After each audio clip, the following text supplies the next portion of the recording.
halfway mark of the high school football season tonight. Here at 1150 WIMA, we have the game featuring Lima Senior and Toledo Whitmer. My name's Todd Walker. Jason Aldrich and Mike Miller are with me as we get ready for week number 5 already. And over on our sister station, WZRX, it'll be Wapakoneta and Elida. So we've got the 2 big games covered here with iHeartRadio tonight. And remember, for your friends and family out of town, if they can't be within range of our air signal, use that iHeartRadio app. You can listen to us anywhere around the world, or at least North America or Alaska or somewhere. It might be worldwide. Haven't tried it. I don't know. I haven't been around enough to know. But I do know Lima Senior, and I guess you could call it a must-win situation if you want to talk about contending for the track or a playoff spot. Beating Whitmer would go a long way toward both of those, but Spartans have their hands full tonight with the Panthers, who blanked St. John's last week 31-0. Yeah, and I don't think it's necessarily a mental thing with Lima Senior and Toledo Central Catholic or the Whitmer Panthers. I think it's just simple fact of the matter that Central Catholic and Whitmer are big city collective talent with their numbers and their quality of players, that the Spartans just haven't found the magic mix to be able to beat those teams. And I mean, we can dwell on specific talents from either club, but obviously the Toledo Central Catholic issue was settled quite handily, although the Spartans faced some adversity in that game with the loss of their quarterback and some other things. But Whitmer comes to town. They're just deep at every position. They come at you in waves. And how many games over the years do you think Whitmer has won simply because they just wear people down with their depth? That's particularly evident in high school football. Yeah, they do have a huge roster as far as number of players, no question about it. And Lima Senior last week was sort of their own worst enemy. They failed to recover an onside kick. That was key. They also lost Adrian Mitchell, as you said, to a concussion. He is expected to play tonight, however. But Whitmer comes in off blanking St. John's, and not a good sign for Lima Senior, Jason. You're going to have the call on this one. Spartans have struggled offensively the last 2 weeks against some better teams, Springfield and then Toledo Central Catholic. They got to figure out a way to get the offense going tonight. And it doesn't look good when Whitmer shut out St. John's last week. No question about it. And I know, they're not gonna go down without a fight, because I can tell you last weekend following where they went into that game with a lot of confidence and ended up getting beaten pretty good. The following morning, I had the opportunity to do Coach's Corner, and we get a hold of Andre Griffin, the head coach of the Spartans, every week. And it was tough getting a hold of him at first. Finally got around to getting him because he was already meeting with his coaches on trying to get stuff back on track already that early. Yeah, I think they're really frustrated with their lack of production offensively this season, other than the Middletown game and then some against Eastmore. 2 teams that maybe aren't quite as good as the competition they're facing now. I'll tell you, that's why I like Coach Griffin's approach, guys. As you know, he's got some collegiate background. In fact, was a college coach before he took the Lima Senior job. So he applies a lot of that with both his preparation and his postmortems of following games. And he doesn't overly dwell on the nature of the opposition. It's more about what can we do to affect these areas of difficulty. To me, that's impressive with Coach Griffin. No doubt about it. Spartans will need to crank up the offense tonight. It's our game here on WIMA, Lima Senior and Whitmer. Also in the track tonight, Central Catholic, after that big win over Lima Senior, will go to Oregon Clay. Findlay is home for St. Francis. And how about Findlay last week? 3 overtime. They beat Fremont Ross. Now they entertain St. Francis. Very winnable game for the Trojans. And St. John's is home for Fremont Ross. Over on our sister station, 107.5 WZRX, it's Elida at Wapakoneta. A big showdown of the Western Buckeye League. Elida has stamped themselves the favorite in the Western Buckeye League to this point, 4-0, 3-0 in league play. Wapakoneta, who was probably the favorite coming into the season by most people's estimation, stumbled out of the gate, losing their first league game and their first game of the year, period. So they come in at 2-2, but seems like Wapak gaining a little bit of momentum, Mike, with the shootout win over Kenton last week. And you'll have the call on 107.5 WZRX Tell me about Wapakoneta offensively, maybe getting on track here. Yeah, I think so. Their junior quarterback, Brady Erb, not expected to be their starting quarterback this year, had the turnover issues through the first 2 games, really seems to have exercised that demon, and they have about 3 or 4 guys that are genuine threats running the football. Evan Keck and Rob Gerstner are big and fast. They're 200-pounders.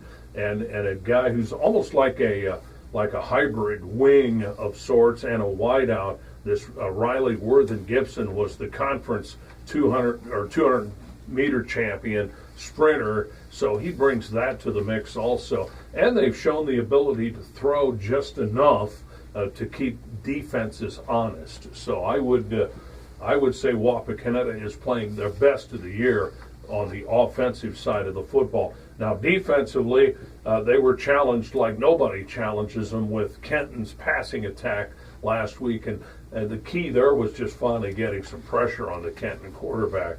I think it's going to be a more difficult challenge tonight against Elida. Elida with their humongous sized offensive line, their dual threat veteran quarterback in Isaac McAdams, and they also have some playmakers, Cole Harmon most prominent amongst those, but some other guys. Up front is going to be significant, and Elida may have a slight advantage, which is rare against Wapakoneta. Yeah, they've got playmakers, and maybe a break for Wapak to get Kenton the week before to sort of get them in that mode. Very similar styles of attack between those two teams. The quarterback is always a threat to run for Kenton, as he is with Elida, obviously. Isaac McAdams last week did it mostly with his feet, ran for 235 and 2 scores against Defiance. So that's the big game tonight with Elida at Wapakoneta. And again, that's on 107.5 WZRX. Next week, the Bulldogs visit St. Mary's, and we'll have that game here on WIMA. Also tonight in the WBL, Van Wert visiting Shawnee. How about the Cougs at 3-1, Shawnee 2-2. Overtime loss last week to St. Mary's when they went for 2 and the first overtime didn't get it. But Shawnee has stamped themselves as nobody to look past. So both these are kind of Cinderella stories tonight, Van Wert at Shawnee. Teams I've both seen, and they're very similar. They have playmakers on offense that can make things happen at any given moment. Both have excellent quarterbacks that are, again, the dual threat variety place for Van Wert and Johnny Caprella for Shawnee. And I think Shawnee proved last week with their wire job against St. Mary's that they coulda, shoulda, maybe won that football game, that they haven't given up after Wapakoneta really sort of took it to them physically. And Shawnee has gotten healthy. They were without one of their better defensive linemen against Wapakoneta. So I think on paper, Shawnee Van Wert almost as good a matchup as Wapakoneta Elida, frankly. Should be a good one. St. Mary's visits Kenton tonight. The Rough Riders, the only other league unbeaten other than Elida at this point. And OG will be at Salina. Bath hopes to get well tonight at winless Defiance. Northwest Conference, we had a thriller last week. Spencerville in overtime beat Allen East 27-20. This week, the Bearcats entertain Ada. And Ada, of course, is like a Kenton or Elida. They have the quarterback back there alone, 5 wide, spread the field. Spencerville, that old wing T attack, Jason, that's going to be quite the contrast tonight. And I think Spencerville's hoping that they can get everybody back healthy, fix their turnover problem, and get back to winning football. Last week's win got them to 2-2.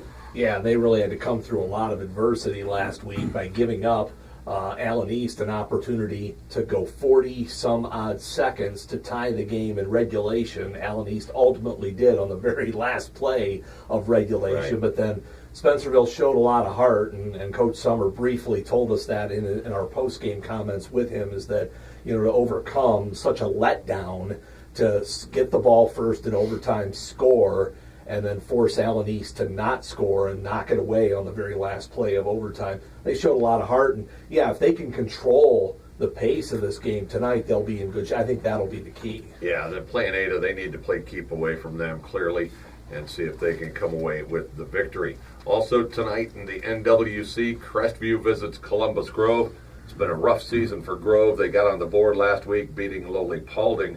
Crestview, the favorite coming in, along with Ada, is rated 5th in the state in the small school poll. that has been released earlier this week. Also, Paulding visits Bluffton. In the Midwest Athletic Conference, this week's showdown game is St. Henry at Coldwater. The Redskins kind of quietly have got to a 4-0 start, rated number 2 in the state in Division 6.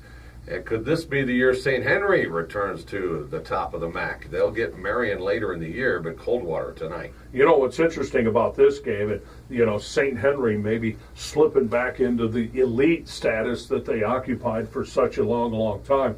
There is some outstanding one-loss deal between St. Henry and Coldwater, and I don't know what it is off the top of my head. Yeah, Coldwater's won like 20-some in a row in this series. St. Henry hasn't beaten them forever, and that's quite stunning. And as much as you talk about rivals down in that part of the state with that league, St. Henry and Coldwater may be the most bitter of all with their proximity. It's just that Coldwater has sort of muted that in football with their unending success for a long, long time. So, who knows what's going to happen there. I think that on paper this is an interesting matchup, and it's all about, is St. Henry back amongst the creme of the MAC.